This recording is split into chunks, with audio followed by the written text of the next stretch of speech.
प्यारे बच्चों, ये सेकंड वीडियो है, दूसरा वीडियो है और इससे रिलेटेड कल एक वीडियो और था। यूनिट वही है, यानी एक यूनिट में दो वीडियो बन रहे हैं। तो आज ये दूसरा वीडियो है, आर्थिक भूगोल की संरचना का सेकंड वीडियो। इसमें देखते हैं आर्थिक भूगोल आर्थिक भूदृश्य में शामिल है। पहला विकल्प है अधिवास। अधिवास का मतलब घर, फसलें, कल, कारखाने। तो ये तीनों सही है, उपयुक्त सभी इसका सही विकल्प है। नेक्स्ट देखते हैं 19वां प्रश्न है, आर्थिक भूगोल का कार्य क्षेत्र है संसाधन, नंबर दूसरा मानव, नंबर तीसरा आर्थिक क्रियाएं और नंबर चौथा ये सभी। तो इस विकल्प का भी ये सभी सही है। आर्थिक भूगोल में मानव भी शामिल होता है, संसाधन भी शामिल होता है और आर्थिक क्रियाएं भी, तीनों चीज़ें शामिल होती हैं। मैंने आपको पिछले वीडियो में बताया था कि जहाँ ये सभी विकल्प होगा वह लगभग सही होगा, 80% चांस है उसके कि वो सही हो सकता है। 20वां प्रश्न देखते हैं, आर्थिक भूगोल की प्रमुख संकल्पनाओं में शामिल है आर्थिक क्रिया की संकल्पना, आर्थिक क्रिया की अवस्थिति की संकल्पना, आर्थिक भूदृश्य की संकल्पना या ये सभी। तो 20 का आंसर भी ये सभी है, यानी कि आर्थिक भूगोल की संकल्पनाओं में ये तीनों चीज़ें शामिल होती हैं। 21वां प्रश्न देखते हैं, निम्न में से किस विद्वान ने आर्थिक भूगोल का प्रमुख उद्देश्य आर्थिक भूदृश्य की व्याख्या करना माना है। तो इनमें से एक सही होगा। पहला है बेटजेंस, बुकानन, ब्राउन या इनमें से कोई नहीं। तो 21 का पहला ए विकल्प बिल्कुल सही है। 22वां प्रश्न देखते हैं, आर्थिक भूगोल की नवीन संकल्पना है। नवीन मतलब नई संकल्पना। तो आर्थिक भूगोल की नवीन संकल्पना, संसाधन की संकल्पना पुरानी है, ये नहीं है। आर्थिक प्रदेश की संकल्पना, ये भी काफ़ी पुरानी संकल्पना है। संपोषणीय विकास की संकल्पना, ये बिल्कुल नहीं है, न्यू। और मैंने आपको बताया था कि इनमें से कोई नहीं, ऐसा विकल्प अगर होगा तो वह विकल्प गलत होने की संभावना ज़्यादा है। तो सी विकल्प इसका बिल्कुल सही है, संपोषणीय विकास की संकल्पना। ये मोस्ट इम्पोर्टेंट क्वेश्चन है। अगला देखते हैं, संपोषणीय विकास की संकल्पना कब प्रकाश में आई। तो इसमें 1970 है ए में, बी में देखिए 1980 है, सी में 1990 है और डी में इनमें से कोई नहीं। तो इनमें से कोई नहीं के चांस तो बहुत कम है, 3 है। इसमें बी विकल्प बिल्कुल करेक्ट है। 24 नंबर प्रश्न है, आर्थिक भूगोल की क्षेत्रीय कार्यात्मक संगणन की संकल्पना की विशद व्याख्या किसने की है। इसमें पहला है फिल्प्रिक, दूसरा उलमैन, तीसरा वीबर और चौथा मार्शल। तो 24 का आंसर पहला सही है। 24 का आंसर पहला वाला सही है, फिल्प्रिक, ये आंसर इसका सही है। 25वां प्रश्न है, आर्थिक भूगोल के संपोषणीय विकास की संकल्पना पर ब्रटलैंड कमीशन की रिपोर्ट कब प्रकाशित हुई। तो इस 25 का आंसर है बी, 1987 में। तो आप लोगों को संपोषणीय विकास से रिलेटेड 3-4 क्वेश्चन आ गए हैं। तो संपोषणीय विकास के बारे में आपको याद रखना है, यहाँ से प्रश्न हमेशा बनने की संभावना रहती है। और ऐसा नहीं कि केवल बीए के एग्ज़ाम में, किसी भी एग्ज़ाम में संपोषणीय विकास से प्रश्न से ज़्यादा प्रश्न पूछे जाने की संभावना बनी रहती है। 26 में देखते हैं, आर्थिक भूगोल की शाखा है।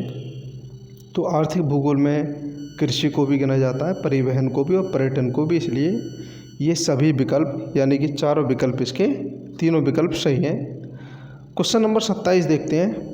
27 आर्थिक भूगोल के अध्ययन के उपागम हैं क्रमबद्ध उपागम, व्यवहारपरक उपागम, तंत्र उपागम या ये सभी। तो 27 का विकल्प ये सभी बिल्कुल सही है। 28वां प्रश्न है, आर्थिक भूगोल के किस उपागम को सामान्य विषय वस्तु परक उपागम कहते हैं।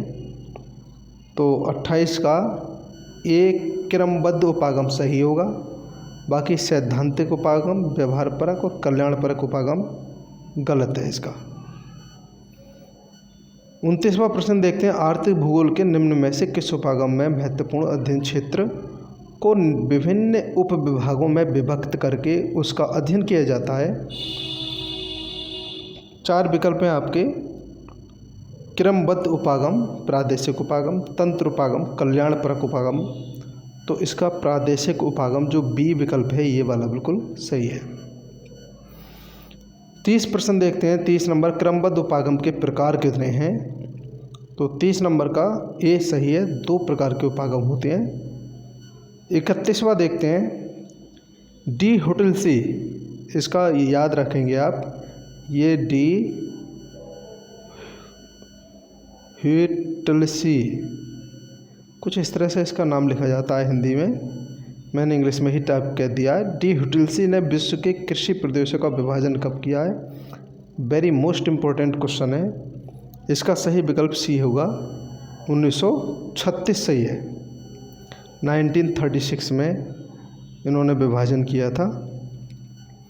32वां प्रश्न है, डी हुटिल्सी ने विश्व को कितने कृषि प्रदेशों में बांटा है? एक बार ये प्रश्न टीजीटी में पूछा जा चुका है, और टीजीटी में पूछा जा चुका है तो काफ़ी महत्वपूर्ण है। यूपी टेट वगैरह की परीक्षाओं में भी यहाँ से प्रश्न पूछे जाते हैं। ये वाला प्रश्न काफ़ी मोस्ट है, 13 कृषि प्रदेशों में इन्होंने विभाजित किया है। 33वां प्रश्न देखते हैं अब, डी हुटिल्सी ने कृषि के प्रकारों के वर्गीकरण में कितने मानकों को अपनाया है? तो 33 का आंसर है आपका सी, 5 मानकों को अपनाया है। 34वां प्रश्न देखते हैं, 34वां प्रश्न है, major agriculture region of the earth नामक पुस्तक के लेखक कौन है? तो इसका आंसर बी सही है, यानी डी हुटिल्सी ने ये पुस्तक लिखी है। पुस्तक को आप याद रखेंगे, major agriculture regions of the earth. 35 नंबर पर देखते हैं, डी हुटिल्सी ने किसके विचारों के आधार पर विश्व के कृषि प्रदेशों का विभाजन किया है? तो इसका सही आंसर होगा डी, जॉन्स वेलिंगटन के विचारों के आधार पर उन्होंने अपना वर्गीकरण दिया है। 36वां प्रश्न देखते हैं आप, 36वां प्रश्न है, डी हुटिल्सी के कृषि प्रदेशों में शामिल है, क्या क्या चीज़ शामिल है 36 में? तो आपको पता है, स्थानांतरणशील कृषि इसमें शामिल है, धान प्रदान गहन निर्वाह कृषि भी शामिल है, भूमध्य सागरीय कृषि भी शामिल है। ये सभी यानी कि डी विकल्प इसका सही हो जाएगा। यानी इन्होंने कुल 13 प्रदेशों की बातें बताई हैं कि 13 प्रदेशों में विश्व बटा हुआ है कृषि प्रदेशों में, उन 13 में 3 ये भी शामिल किए गए हैं। 37वां प्रश्न देखते हैं, वाणिज्य पशुपालन प्रदेश फैला है? पहला विकल्प है पश्चिमी अमेरिका में, दूसरा न्यूजीलैंड के दक्षिणी द्वीप में, तीसरा दक्षिण अफ्रीका के कारू में, और चौथा ये सभी। तो इसका ये सभी सही है। वाणिज्य पशुपालन प्रदेश फैला है, मतलब वाणिज्य व्यापार की दृष्टि से जो पशुपालन किया जाता है बड़े बड़े फॉर्म बना करके, उस तरह का जो पशुपालन है वो कहाँ पर है? तो अमेरिका में तो है ही है, न्यूजीलैंड के दक्षिणी द्वीप में भी और दक्षिण अफ्रीका के कारू में भी है। ठीक, अगला प्रश्न है 38वां, कृषि का प्राचीनतम रूप क्या है? तो कृषि का प्राचीनतम रूप मतलब पहले किस तरह से कृषि की जाती थी प्राचीन काल में? तो इसका सही आंसर होगा पहला वाला ही है, स्थानांतरणशील कृषि। इसमें खेतों को काट करके वनों को काट करके खेतों को साफ किया जाता है और फिर वहाँ पर प्राकृतिक तरीके से गेहूँ या किसी तरह का बीज डाल दिया जाता है और फिर यहाँ से 4 महीने के लिए 3 महीने के लिए ये लोग चले जाते हैं अपने शिकार करने या कहीं दूसरी जगह, और जब ये फसल पक जाती है तब इसको आकर देखा जाता है क्या ये पक चुकी है, तो इसको फिर काटा जाता है। और जब 3-4 बार हम इससे फसल ले लेते हैं तो फिर हम इससे हट के किसी दूसरे जंगलों को साफ़ करते हैं। तो इस तरह से इस कृषि को जो घूम घूम के की जाती है स्थानांतरण कृषि कहते हैं। तो पहले का कृषि यही है, पहले यही कृषि की जाती थी। आगे देखते हैं 39 क्वेश्चन है, चैना नामक स्थानांतरण कृषि कहाँ की जाती है? तो 39 का आंसर होगा आपका बी, श्रीलंका में। श्रीलंका में चेना नामक स्थानांतरणशील कृषि की जाती है। यानी जो भारत में झूम कृषि की जाती है, झूम सेम वही कृषि पूरे विश्व के अलग अलग हिस्सों में की जाती है, अलग अलग जनजातियों द्वारा की जाती है। तो भारत में स्पेशली इसका नाम झूम है, लेकिन श्रीलंका में इसी कृषि को जहाँ के लोग करते हैं उसी तरह की कृषि को चेना के नाम से जाना जाता है। तो ये प्रश्न पूछा गया है। अगला प्रश्न है, भारत में स्थानांतरणशील कृषि को क्या कहते हैं? मैंने अभी आपको लिख के बताया था, झूम कहते हैं। ठीक, 40 के बाद 41वां नंबर देखते हैं। 41 नंबर है, लदांग नामक स्थानांतरणशील कृषि कहाँ की जाती है? तो 41 का सही आंसर है आपका डी, मलेशिया। मलेशिया में लदांग नामक स्थानांतरणशील कृषि की जाती है। वाणिज्यिक बागवानी कृषि में शामिल है। 42वां प्रश्न है, 42वां प्रश्न का बी सही है, चाय। वाणिज्यिक बागवानी कृषि में शामिल है, तो चाय इसका आंसर बिल्कुल सही है। अगला देखते हैं, भूमध्य सागरीय कृषि प्रदेश की प्रमुख फसलें कौन कौन सी हैं? फल, धान, चाय या गेहूँ? तो 43 का आंसर पहले ही है, फल। कल हम चर्चा कर रहे थे भूमध्य सागरीय कृषि की, तो मैंने बताया था एक भूमध्य सागर है मिस्र के उत्तर में, इसके आसपास के जो क्षेत्र हैं यहाँ पर भूमध्य सागरीय जलवायु पाई जाती है और भूमध्य सागरीय वनस्पति पाई जाती है। तो यहाँ की खास विशेषता ये है कि यहाँ पर जो फल पाए जाते हैं वह रसदार फल होते हैं, और रसदार फलों के लिए ये बहुत ज़्यादा भूमध्य सागरीय कृषि प्रचलित है पूरे विश्व में। हमारे यहाँ भारत में मैंने बताया था तमिलनाडु का थोड़ा सा क्षेत्र है जहाँ पर उस तरह की जलवायु पाई जाती है। आगे बात करते हैं, अगला प्रश्न है, व्यापारिक अन्न उत्पादक कृषि प्रदेश मिलते हैं? 44 का सही आंसर होगा आपका डी, ये सभी मिलते हैं, क्योंकि पम्पास में भी होती है, प्रेरी में भी होती है, स्टेपी घास के मैदानों में भी अन्न उत्पादक कृषि की जाती है। स्टेपी यूरोप का क्षेत्र है जहाँ पर काफ़ी मुलायम घास के मैदान पाए जाते हैं यूरोप में, और प्रेरी उत्तरी अमेरिका और कनाडा की सीमा पर है, और पम्पास जो है वह अर्जेंटीना में है। ये तो आपको पता ही होगा इसके बारे में, अर्जेंटीना। तो इस तरह से ये सभी में अन्न का उत्पादन किया जाता है, यानी बहुतायत में गेहूँ उत्पादित किया जाता है। आगे प्रश्न पर बात करते हैं, 45 नंबर प्रश्न है, भारत में कौन सा कृषि प्रदेश स्थित है? तो इसका जो 45 का सही आंसर है वह ये है, धान प्रधान गहन निर्वाह कृषि प्रदेश। क्योंकि वाणिज्यिक कृषि भारत में कम पाई जाती है बहुत, वाणिज्यिक दूध पशुपालन प्रदेश भी भारत में नहीं पाए जाते। हमारे यहाँ अगर भैंसें या गाय पाली भी जाती हैं तो वो केवल अपने दूध पीने के लिए या थोड़ा बहुत बेच लिया जाता है, लेकिन किसी के पास 100 गाय या फिर 1000 भैंसें और उसका मशीनों के द्वारा दूध निकाला जा रहा है, उस तरह से फार्म बना करके बहुत ना के बराबर पशुपालन होता है। तो इसलिए इसका ए विकल्प बिल्कुल सही हो जाएगा, जब आपको पता चल जाए कि इसका ये वाला एक विकल्प नहीं है, ये वाला या कोई सा इनमें से एक विकल्प नहीं है, मान लीजिए आपने गलत लगा लिया, तो इसका मतलब ये सभी वाला भी गलत है। अगर ये वाला गलत है तो फिर ये सभी हो ही नहीं सकता। अब 2 रह गए, आप इनमें से छांट सकते हैं। वाणिज्यिक कृषि कम होती है और धान हमारे यहाँ बहुत ज़्यादा होता है, तो इसका मतलब ए विकल्प बिल्कुल सही है।